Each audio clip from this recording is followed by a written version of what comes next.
जय हिंद दोस्तों, फिर से एक नई वीडियो में आप लोगों का स्वागत है। दोस्तों आज हम लोग इस वीडियो में बात करने वाले हैं कि एसएससी जीडी एग्ज़ाम की तैयारी 10 दिन में कैसे करें। ठीक है, क्योंकि दोस्तों 10 जनवरी से एग्ज़ाम चालू होने वाला है। ठीक है, और इसी को ध्यान में रखते हुए आपको जीके जीएस कैसे मजबूत है, जो भी टॉपिक छूटे हैं उसको कैसे कवर करें। ठीक है, उन सारी बातों को इसमें बताया जाएगा।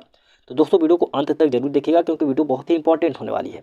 ठीक है, तो दोस्तों सबसे पहले करना क्या है कि 10 दिन में आपकी तैयारी कैसे पूरी हो जाए। तो इसके लिए सबसे पहला काम करना है दोस्तों, सबसे पहला काम करना है, ठीक है, कि एसएससी जीडी का जो प्रीवियस ईयर क्वेश्चन है ना, उस प्रीवियस ईयर क्वेश्चन को रिवीजन करना है। ठीक है, उस प्रीवियस ईयर क्वेश्चन को सॉल्व करना है। और दूसरा काम क्या करना है कि जो नोट्स बनाए हैं अब तक जो पढ़े लिखे हैं, ठीक है, उस नोट्स को एक बार रिवाइज कर लें 10 दिन के अंदर। ठीक है, इसके अलावा जो टॉपिक बनते हैं, जैसे कुछ इंपॉर्टेंट टॉपिक है, अगर समय मिले तो उसको जरूर पढ़ के जाइएगा। ठीक है, और उस टॉपिक कौन कौन से हैं उसको देख लेते हैं। जैसे भारतीय राज्य व्यवस्था है, ठीक है, तो जैसे भारतीय राज्य व्यवस्था है तो इसमें संविधान के स्रोत बिल्कुल पढ़ के जाइए। ठीक है, क्योंकि यहाँ से क्वेश्चन बनेगा। प्रस्तावना पढ़ के जाइए। मौलिक अधिकार, यहाँ से क्वेश्चन हर एक एग्जाम में पूछा गया है तो इस एग्जाम में भी पूछा जाएगा। मौलिक अधिकार को पढ़ के जाइए। राष्ट्रपति उपराष्ट्रपति के बारे में पढ़ लीजिए, इनसे रिलेटेड अनुच्छेद पढ़ लीजिए। प्रधानमंत्री और मंत्रिपरिषद पढ़ लीजिए। ठीक है, आयोग समिति, महान्यायवादी, नियंत्रक एवं महालेखा परीक्षक, इन सारे टॉपिक को कवर कर लीजिए। ठीक है, इसके अलावा विश्व के भूगोल में क्या पढ़ें, तो इसमें क्या पढ़ना है देखिए, इसमें भी वही काम करना है। जैसे सौर मंडल है तो सौर मंडल के बारे में पढ़ना है। अब सौर मंडल में क्या पढ़ें, तो जैसे 8 ग्रह हैं, उन 8 ग्रह के बारे में पढ़ लीजिए। जैसे नीला ग्रह किसे कहते हैं, सबसे बड़ा ग्रह क्या है। ठीक है, उन 8 ग्रह के बारे में बेसिक जानकारी रखिए। कर्क एवं मकर रेखा के बारे में पढ़ लीजिए। चट्टान के बारे में पढ़ लीजिए।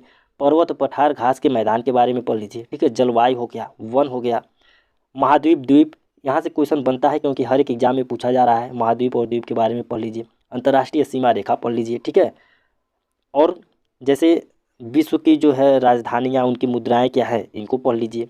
झील हो गया, दर्रा हो गया, चोटी घाटी, यहाँ से तो क्वेश्चन बार बार पूछा जाता है, इसको भी पढ़ लीजिए। ठीक है, भारत में नदी घाटी परियोजना, इसके बारे में पढ़ लीजिए क्योंकि यहाँ से क्वेश्चन बनेगा। नदी के बारे में पढ़ लीजिए, जैसे कौन सी नदी का उद्गम स्थल कहाँ क्या है। ठीक है, किस नदी का सहायक नदी कौन सी है, इसके बारे में पढ़ लीजिए। भारत की जनजातियाँ पढ़ लीजिए। ठीक है, ये सारे क्वेश्चन भूगोल से पूछे जाएंगे। आगे जो है मान लीजिए अर्थव्यवस्था की बात करें, इसमें कहाँ से क्वेश्चन पूछा जाता है, सबसे ज़्यादा मुद्रा और बैंकिंग के बारे में, इसको ज़रूर पढ़ लीजिएगा। मुद्रास्फीति के बारे में और जनगणना के बारे में ज़रूर पढ़ लीजिएगा क्योंकि दोस्तों यहाँ से क्वेश्चन पूछा जा रहा है हर एक एग्जाम में। ठीक है, तो इस एग्जाम में भी पूछा जाएगा। वहीं अब भौतिक विज्ञान के बारे में, फिजिक्स में क्या पढ़ें, तो फिजिक्स में ज़्यादा कुछ नहीं, जैसे मात्रक हो गया, मापन हो गया, मापक यंत्र हो गया, इसके बारे में पढ़ लीजिए। गुरुत्वाकर्षण के बारे में पढ़ लीजिए। ध्वनि हो गया, ठीक है, प्रकाश के बारे में, विद्युत के बारे में, और एक यांत्रिकी जो कि वेरी मोस्ट इंपॉर्टेंट क्वेश्चन है फिजिक्स का। ठीक है, यहाँ से क्वेश्चन पूछा जाता है। और आगे क्या पढ़ना है, जैसे रसायन विज्ञान है तो रसायन विज्ञान में जैसे भौतिक और रासायनिक परिवर्तन, धातु अधातु उपधातु के बारे में, पदार्थ का अवस्था परिवर्तन पढ़ लीजिएगा। तत्वों का आवर्ती वर्गीकरण, यहाँ से तो हर एक एग्जाम में क्वेश्चन बनता है। ठीक है, अम्ल क्षार लवण पढ़ लीजिए। मिश्र धातु में पढ़ लीजिए। रसायन विज्ञान में बस इतना ही पढ़ना है। ठीक है, स्टैटिक जीके में क्या पढ़ें, तो स्टैटिक जीके में बस वही त्यौहार पढ़ लीजिए, उत्सव पढ़ लीजिए, नृत्य पढ़ लीजिए, संगीत के बारे में पढ़ लीजिए, पुरस्कार हो गया, खेल हो गया, प्रमुख स्थल हो गया, दिन और दिवस हो गया। ठीक है, इन सारे टॉपिक को पढ़ लीजिए। ठीक है ना, और इतिहास के बारे में क्या पढ़ें, तो दोस्तों इतिहास के बारे में जो है ना, जैसे प्रमुख युद्ध है, युद्ध के बारे में पढ़ लीजिए, किसके बीच में कौन कौन सा युद्ध हुआ है। ठीक है, उस युद्ध में किसने किसको पराजित किया है, ये सारा कवर कर लीजिएगा। वंश के बारे में, कौन से वंश के कौन से संस्थापक हैं, ठीक है, वंश के संस्थापक के बारे में पढ़ लीजिएगा। ठीक है, यहाँ से क्वेश्चन पूछा जाता है। और दोस्तों इसके अलावा बहुत सारे सिलेबस में दिए गए हैं, लेकिन ये जो टॉपिक बताया गया है यहाँ से क्वेश्चन पूछा जाता है। ठीक है, टाइम निकाल करके इसे ज़रूर एक बार पढ़ लीजिएगा।